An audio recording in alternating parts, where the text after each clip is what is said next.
દેવતાઓ પણ જેની ઉપાસના કરે, દેવતાઓ પણ જ્યારે તમે ક્યારેક દેવી ભાગવતની આ કથા ચાલે છે ને, એક વાત આપને કહી દઉં, આ કથા છે ને, આ દેવી ભાગવત કથા એટલે આને કેપ્સ્યુલની જેમ પીવી પડે, આને ટેબ્લેટની જેમ ન પી શકાય. ટીકડી હોય ને, દવાની ટીકડી, તો એને તમે અડધો ભાગ કરી,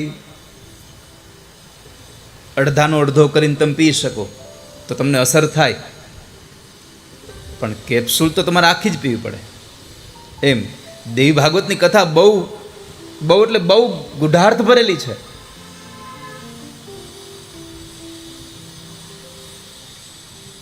અને ભાગવતના વક્તાનું પરીક્ષણ પણ ભાગવત જ કરી શકે છે. દેવી ભાગવત અને ભાગવત કથા, ભાગવતનો વક્તા કેટલો નિપુણ છે એની કસોટી અહીંયા થાય છે.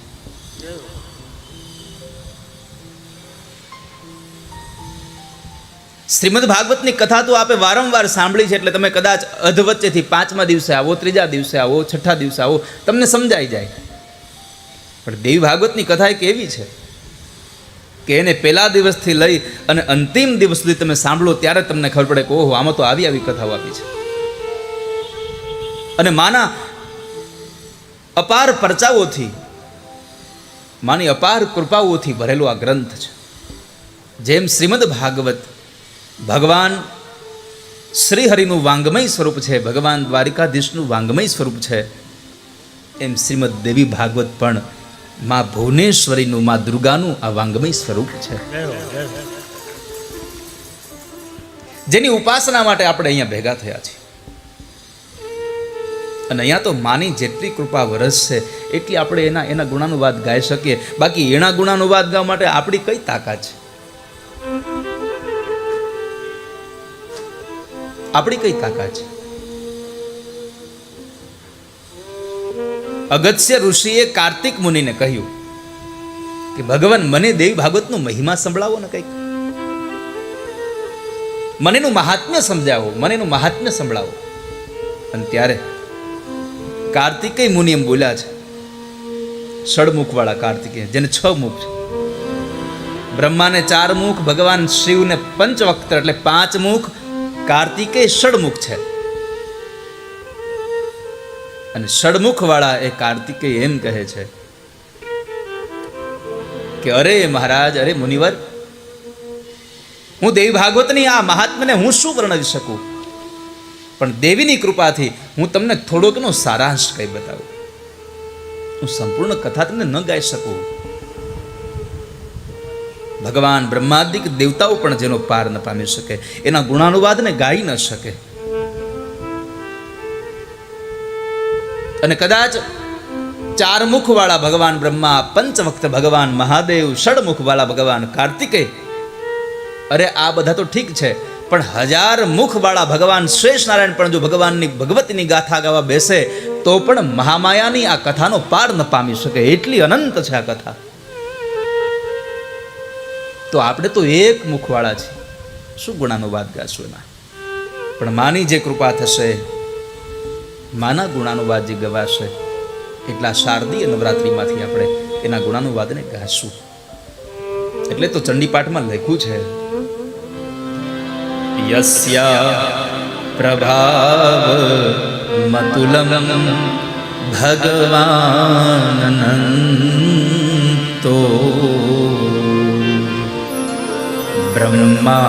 બ્રહ્માહરશ્ચ નહિવ તુમલમ બલમ ચ સા ચંડિકાખિલ જગત પરિપાલનાય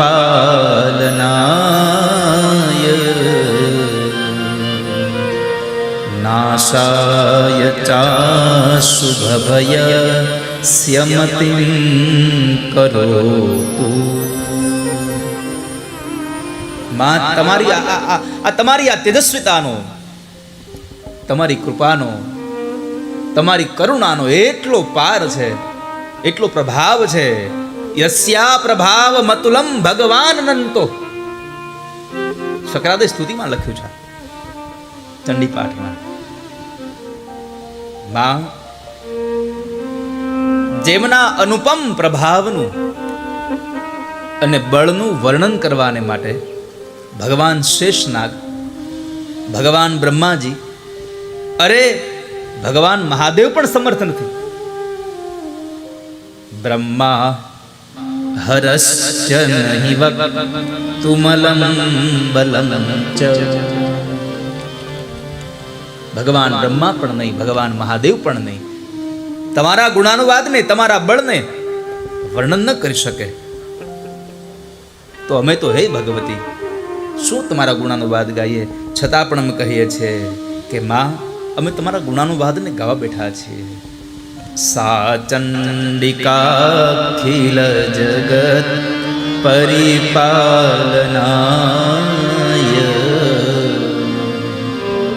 નાશાય ચાશુભ ભય સ્યમતિં કરોતુ. બ્રહ્માંડિક દેવતાઓ પણ તમારા ગુણાનુવાદ ન ગાઈ શકે, પણ હે માં, તારી કૃપા હોય તો અમે તમારા ગુણાનુવાદ ને ગાઈ શકીએ.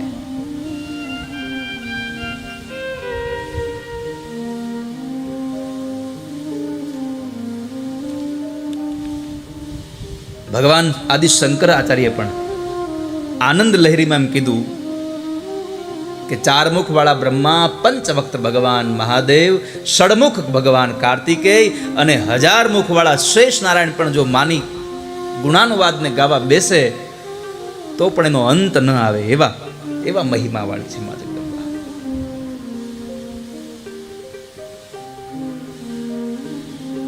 પણ માં દયાળુ બહુ છે.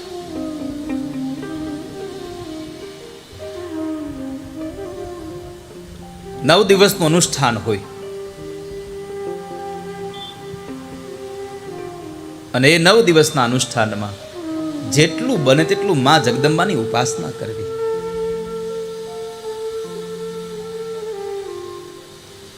શારદીય નવરાત્રિમાં માના ગુણા ગાવા, માના ગરબા રમવા, માના તેજનું પ્રતીક એક ગરબો, દીપ મધ્યમાં રાખી અને ચારેય ફરતા તમારે એના ગરબા ગાવા, એના ગરબા રમવા.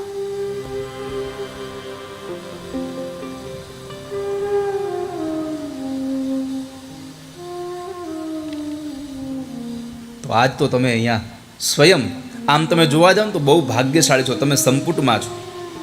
એક બાજુ માં જગદંબાનું આ વાંગમય સ્વરૂપ, અહીંયા દુર્ગાનું વાંગમય સ્વરૂપ તમારી સામે છે અને તમારી પાછળ 52 શક્તિપીઠોમાંની એક શક્તિપીઠ એટલે માં જગદંબા અંબાજી તમારી પાછળ બિરાજે. હવે તમારે ભય શેનો છે? આગળ જુઓ તો પણ જગદંબા, પાછળ જુઓ તો પણ જગદંબા છે. નિર્ભય બનીને, ભયમુક્ત બનીને આ કથાનો ગુણાનુવાદને ગાઈએ.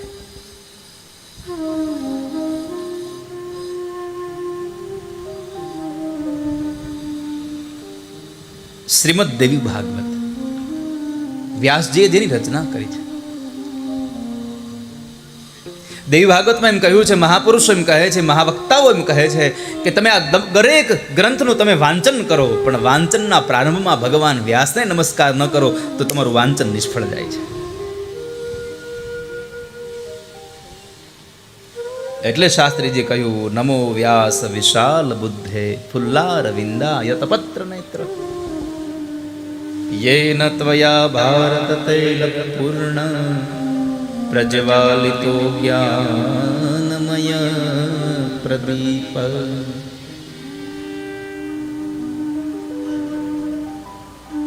વ્યાસજીએ લખેલું આ અને આ દેવી ભાગવત એટલે શ્રીમદ ભાગવતમાં એમ લખ્યું છે કે ભગવાન વ્યાસજીને અનેક પુરાણો ગ્રંથોનો વિસ્તાર કર્યો, વેદનો વિસ્તાર કર્યો અને છતાં શાંતિ ન મળી. ત્યારે દેવર્ષિ નારદને પ્રશ્ન કર્યો કે હે નારદજી, મારા મનને શાંતિ મળે એના માટે હું શું કરું?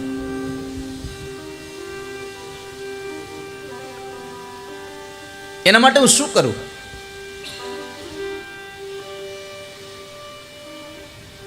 અને ત્યારે વ્યાસજી એમ કહ્યું કે તમે શ્રીમદ ભાગવતની રચના કરો. નારદજીએ વ્યાસજીને કહ્યું તમે શ્રીમદ ભાગવતની રચના કરો અને 18,000 શ્લોકો વાળું 12 સ્કંદો વાળું ભાગવતજીની રચના કરી.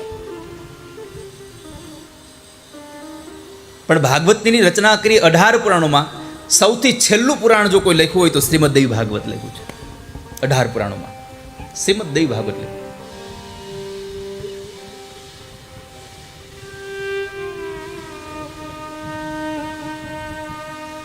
કારણ કે વ્યાસજીને થયું કે હરિના ગુણ તો ગાયા, પણ હે દયાળી મેં દુર્ગાના ગુણ ન ગાયા. અને એ પણ વળી પાછું દેવી ભાગવત પણ લખ્યું, 12 સ્કંદ અને 18,000 શ્લોક લખ્યા.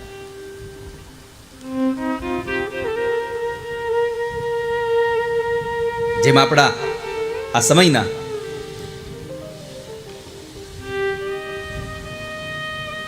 ઈશ્વરદાસજીએ જેમ હરિરસ લખ્યો છે, ઈશ્વરદાસજીએ પહેલો ગ્રંથ લખ્યો હરિરસ, એમનો હરિરસ ગ્રંથ લખ્યો, ભગવાનના ગુણાનુવાદને ગાયા. પણ ભગવાનના ગુણાનુવાદને ગાયા પછી ઈશ્વરદાસજીને થયું કે મેં હરિના ગુણ ગાયા, માના ગુણ ન ગાયા. અને પછી બીજું પુસ્તક લખ્યું દેવિયાણ. દેવિયાણની યાદ આ પ્રાર્થના કરી છે. અને આમ પણ તમે જુઓ તો તમે જે ભગવાનનું નામ લ્યો એની પહેલા તો શક્તિનું જ નામ આવે છે. તમે રામને યાદ કરવા જાઓ એટલે તરત કહીએ આપણે સીતારામ. કૃષ્ણને યાદ કરીએ તો રાધા કૃષ્ણ. અરે ભગવાન શંકરની જય બોલાવી તો કે ઉમાપતિ મહાદેવ કી જય હો. શક્તિને સાથે લઈને ચાલીએ, શક્તિને એની ઉપાસના કરીએ.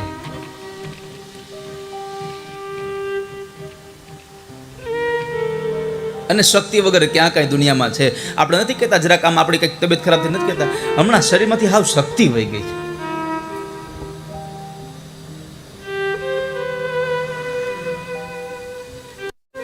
દેવતાઓના પ્રાદુર્ભાવમાં પણ જે મહત્વનો ભાગ ભજવે છે, મહત્વની જેની લીલા છે, કોઈ નહીં, એ આદિ મહામાયા પોતે છે. અને એવી મહામાયાના આપણે ગુણાનુવાદ ગાવા બેઠા છે. મહાદેવ વિષ્ણુ મહિમા વખાણે, ભવાની તણુ પાર બ્રહ્મા ન જાણે. સદા યોગી યોગેશ્વરો ચિત્તરાજે, ભજો શ્રી ભવાની સદા જે બિરાજે. આ જગતમાં અત્ર તત્ર ને સર્વત્ર વ્યાપક એવી માં જગદંબા, એવી દુર્ગા, જ્યાં પણ નજર કરો ત્યાં બિરાજમાન એવી જગદંબાના ગુણાનુવાદ ગાવા આપણે સૌ જ્યારે ભેગા થયા છીએ. અને માં તો બહુ દયાળી છે. મા દીન દયાળી જગદંબા, જીવન નૈયા ભવ પાર કરો. એક વાર માના શરણે જાય, જીવન અને બે આંસુડા પાડી આવે કોઈ જીવાતમાં. અરે હું તો તમને એમ કહું છું કે મા પાસે માગવાની પણ જરૂર નથી. બસ તમે ખાલી એમને જઈ આવો, તમારા જીવનની ક્ષતિઓ, તમારા જીવનની જે કઈ અધૂરી પણ છે બધું જ પૂરું માં જગદંબા કરી દેશે. એકવાર એની પાસે જઈ આવો. એક તારો આશરો જગ જનની દેવી અંબિકા. એક તારો આશરો જગ જનની દેવી અંબિકા. રહું શરણ દિન રાત તારે આદિશક્તિ અંબિકા. રહું શરણ દિન તાત તારે આદિશક્તિ અંબિકા. હું ભૂલું ભવતાપ તાપે આપનું સ્મરણ કદી. હું ભૂલું ભવતાપ તાપે આપનું શરણું કદી. તું દયાલી દીન જનની આદિ શક્તિ અંબિકા તું દયાળુ દીન જનની આદિ શક્તિ અંબિકા. આ નવરાત્રિના 9 દિવસોમાં આપણે જેટલા પણ ગુણાનુવાદ ગાશું ને ગુણાનુવાદની સાથે સાથે જ્યારે જ્યારે પણ અવસર મળશે ત્યારે માના દરબારમાં રમી પણ લેશું. એના દરબારમાં રમી પણ લેશું. મા પાસે જઈને એકવાર માણસ બેસી જાય, મનને સ્થિર કરીને માને યાદ કરીએ. યાદ રાખજો, માત્ર તૈયાર થઈને રાત્રે ખાલી રમવા જ નથી જવાનું, એની ઉપાસના કરવાની છે, એના ગુણાનુવાદને ગાવાના છે.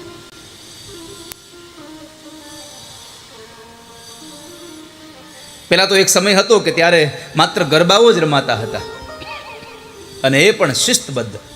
એક બાજુ ભાઈઓ રમતા હોય, એક બાજુ બહેનો રમતા હોય. અને આજે જેમ જેમ સમય વ્યતીત થવા લાગ્યો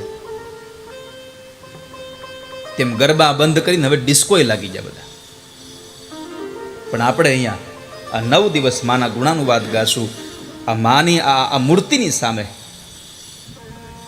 જ્યારે પણ રમવાનો અવસર મળે ત્યારે માત્ર ગરબા જ રમીશું. આપણે એ ગરબાઓનું જ ગાન કરીશું.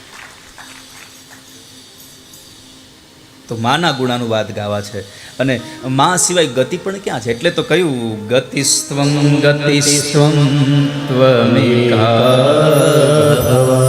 હે મા, તારા વગર મારી કોઈ ગતિ નથી, તારા વગર કોઈ ગતિ નથી. અને એટલા માટે બહુ સુંદર લખ્યું, નાસ્તિ માતૃ સમા છાયા, નાસ્તિ માતૃ સમા ગતિ, નાસ્તિ માતૃ સમાત્રાણમ, નાસ્તિ માતૃ સમા પ્રપા. આ જગતમાં મા જેવો કોઈ બીજો છાંયો નથી. નાસ્તિ માતૃ સમા છાયા. જગતમાં ક્યારેય બીજો મા જેવો કોઈ છાંયો મળે જ નહીં. તમે ગમે તેટલા તાપમાં રખડી આવો, ગમે તેટલી એસીમાં તમે બેસી જાઓ, પણ એકવાર માની ગોદમાં આવીને બેસો ને માના સાડીનો છેડો માથા પર પડે, એના જેવી શીતળતા જગતમાં ક્યાંય ન મળે તમને. જે શીતળતા હિમાલયની ગોદમાં નથી હોતી એ માની ગોદમાં હોય છે. નાસ્તિ સમા છાયા. મા જેવો છાંયો તમને જગતમાં ન મળે. નાસ્તિ માતૃ સમાગતિ. મા જેવી કોઈ ગતિ ન આપી શકે. ભગવાન આદિ શંકરાચાર્યને જો એને કહી દીધું હોય કે તું તો એકેશ્વરવાદને માનનારો છો, તો કેમ કહે છે કે મારામાંથી શક્તિ વહી ગઈ? અને ત્યારે શંકરાચાર્યએ કહ્યું, ગતિસ્ત્વમ ત્વમેકા ભવાની. હે મા, આજ મને અનુભવ થયો કે તમારી કૃપા વગર, તમારા શરણ વગર મારી કોઈ ગતિ નથી. ગતિસ્ત્વમ ત્વમેકા ભવાની. પછી કહ્યું, નાસ્તિ માતૃ સમાત્રાણમ. મા જેવું કોઈ રક્ષણ ન કરી શકે.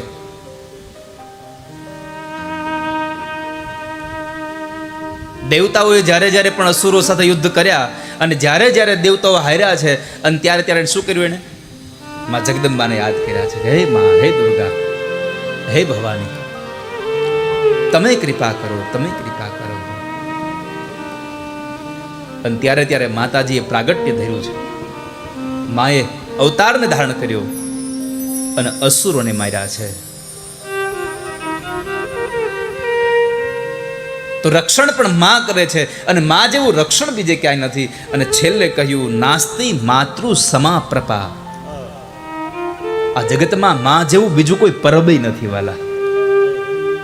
માં સમાન કોઈ પરબ નથી. માં એક એવું પરબ છે કે જ્યાં પણ જેવી પણ ભૂખ લઈને જાય માણસ, જેવી પણ તરસ લઈને જાય, એક સુધાને ત્યાંથી छिपाવીને જ પાછું આવે. પાણીના પરબ પાસે માણસ જાય અને ત્યાં જઈને એમ કહે કે મને અહીંયા શેરડીનો રસ મળે, તો ત્યાંથી શેરડીનો રસ ન મળે, ત્યાંથી પાણી જ મળે ને. પાણીના પરબ પાસે જઈને કોઈ એમ કહે કે મને સારું ભોજન મળે, તો અહીંયા ભોજન ન મળે, ત્યાં પાણી જ મળે. પણ માં દુર્ગા એક માં એવું પાત્ર છે, માં એક માત્ર એવો પ્રકાશ છે એક એવું માત્ર પરબ છે કે ત્યાં જેવી પણ તરસ લઈને જાઓ એવી બધી જ તરસો ત્યાંથી छिपाવીને તમે